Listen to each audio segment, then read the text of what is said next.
ನಮಸ್ತೆ ಫ್ರೆಂಡ್ಸ್, ನಂದಿ ಬ್ಲಾಗ್ಸ್ಗೆ ಸ್ವಾಗತ ಸುಸ್ವಾಗತ. ಡಿ.ಕೆ. ಶಿವಕುಮಾರ್ ಪಟ್ಟಾಭಿಷೇಕ ಅದು ಸಂಪೂರ್ಣ ವಾಸ್ತುಮಯ ಆಗಿರುತ್ತೆ. ಈ ಪಟ್ಟಾಭಿಷೇಕ ಅನ್ನೋದು ಅಂದರೆ ಪ್ರಮಾಣ ವಚನ ಸ್ವೀಕರಿಸುವಂತಹ ದಿನ ಆಗಿರ್ಬೋದು, ವಾರ ಆಗಿರ್ಬೋದು ಅಥವಾ ಸಮಯ ಆಗಿರ್ಬೋದು, ಯಾವುದೇ ನೋಡ್ದೇನೆ ಹಿಂದೆ ಎಲ್ಲ ಮಾಜಿ ಮುಖ್ಯಮಂತ್ರಿಗಳಾದಂಥವರು ಸ್ವೀಕರಿಸಿದ್ರು. ಡಿ.ಕೆ. ಶಿವಕುಮಾರ್ ಅವರು ಹಾಗಲ್ಲ ನೋಡಿ. ಪಟ್ಟಾಭಿಷೇಕ ಅಂದರೆ ಪ್ರಮಾಣ ವಚನ ಸ್ವೀಕಾರ ಮಾಡೋದಕ್ಕೆ ವಾಸ್ತು ದೋಷ ಎಲ್ಲ ನೋಡಿ ಇದೇ ಅಭಿಮುಖವಾಗಿ ಕುರ್ಜಿಯನ್ನು ಮೇಲೆ ಕೂತ್ಕೋಬೇಕು ಅಂತ ಪರಿಶ್ರಮದಿಂದ ಈ ಪಟ್ಟಾಭಿಷೇಕವನ್ನು ಆಸೀನ ಮಾಡಿದ್ದಾರೆ. ಅಂದರೆ ಪ್ರಮಾಣ ವಚನ ಸ್ವೀಕರಿಸಿದ್ದಾರೆ. ಅದು ನಿನ್ನೆ ಏನು ಅಂತ ತಿಳಿಸ್ಕೊಡ್ತೀನಿ. ಖಂಡಿತವಾಗ್ಲೂ ವಿಡಿಯೋನಂತೂ ಎಲ್ಲೂ ಸ್ಕಿಪ್ ಮಾಡದೆ ಪೂರ್ತಿಯಾಗಿ ನೋಡಿ. ಡಿ.ಕೆ. ಶಿವಕುಮಾರ್ ಪಟ್ಟಾಭಿಷೇಕ ಸಂಪೂರ್ಣ ವಾಸ್ತುಮಯ. ಪೂರ್ವಾಭಿಮುಖಕ್ಕೆ ವೇದಿಕೆ ಟರ್ನ್. ರಾಜ್ಯದ ನೂತನ ಸಾರಥಿ ಡಿ.ಕೆ. ಶಿವಕುಮಾರ್ ತಮ್ಮ ಪ್ರಮಾಣ ವಚನದ ವೇದಿಕೆಯಿಂದ ಹಿಡಿದು ವಿಧಾನಸೌಧದ ಮುಖ್ಯಮಂತ್ರಿ ಕಚೇರಿವರೆಗೂ ಎಲ್ಲವನ್ನೂ ವಾಸ್ತು ಪ್ರಕಾರವೇ ಬದಲಾವಣೆ ಮಾಡಿದ್ದಾರೆ. ಬೆಂಗಳೂರು ರಾಜ್ಯದ 25ನೇ ಮುಖ್ಯಮಂತ್ರಿಯಾಗಿ ಡಿ.ಕೆ. ಶಿವಕುಮಾರ್ ಇಂದು ಅಂದರೆ ನಿನ್ನೆ ದಿವಸವಾದ ಅಂದರೆ ಜೂನ್ 3ರಂದು ಪ್ರಮಾಣ ವಚನ ಸ್ವೀಕರಿಸಿದ್ದರು.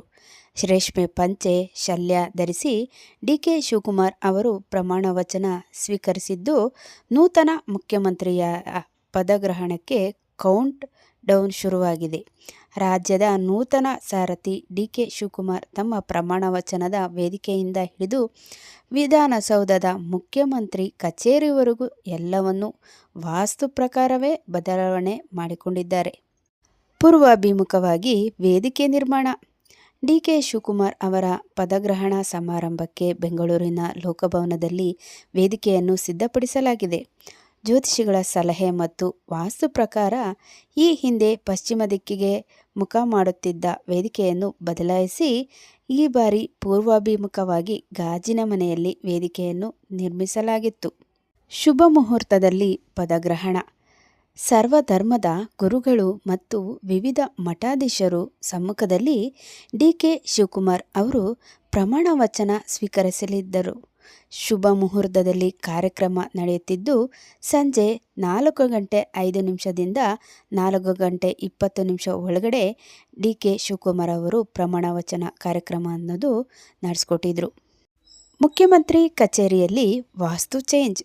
ಅಷ್ಟೇ ಅಲ್ಲದೆ ಡಿ.ಕೆ. ಶಿವಕುಮಾರ್ ಅವರು ಮುಖ್ಯಮಂತ್ರಿ ಅಧಿಕೃತ ಕಚೇರಿ ಮತ್ತು ನಿವಾಸದಲ್ಲಿ ವಾಸ್ತು ದೋಷಗಳನ್ನು ಪರಿಶೀಲಿಸಲು ವಾಸ್ತು ತಜ್ಞರು ಮತ್ತು ಜ್ಯೋತಿಷಿಗಳು ಭೇಟಿ ನೀಡಿ ಅಗತ್ಯ ಬದಲಾವಣೆಗಳನ್ನು ಸೂಚಿಸಿದ್ದರು ಎಂದು ತಿಳಿದು ಸಹ ಬಂದಿದೆ. ವಾಸ್ತು ಪ್ರಕಾರವೇ ಸಂಪುಟಕ್ಕೆ ಡಿ.ಕೆ.ಶಿ ಪಟ್ಟು.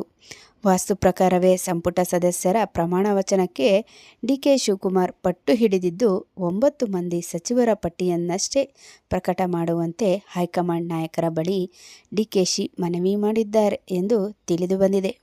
ನೋಡಿದ್ರಲ್ಲ, ನಾನು ಸದಾಕಾಲ ಮುಖ್ಯಮಂತ್ರಿಯಾಗಿ ಉಳಿಬೇಕು ಅಂತ ಡಿ.ಕೆ. ಶಿವಕುಮಾರ್ ಅವರು ವಾಸ್ತು ಪ್ರಕಾರವಾಗಿ ಎಲ್ಲವನ್ನೂ ಚೇಂಜ್ ಮಾಡಿ ವಾಸ್ತು ದೋಷಗಳನ್ನು ಪರಿಶೀಲನೆ ಮಾಡುವಂತಹ ತಜ್ಞರು ಮತ್ತು ಜ್ಯೋತಿಷಿಗಳ ಮೇರೆಗೆ ಪಟ್ಟಾಭಿಷೇಕ ಏರಿ ಪ್ರಮಾಣ ವಚನವನ್ನು ಸ್ವೀಕರಿಸಿದ್ದರು.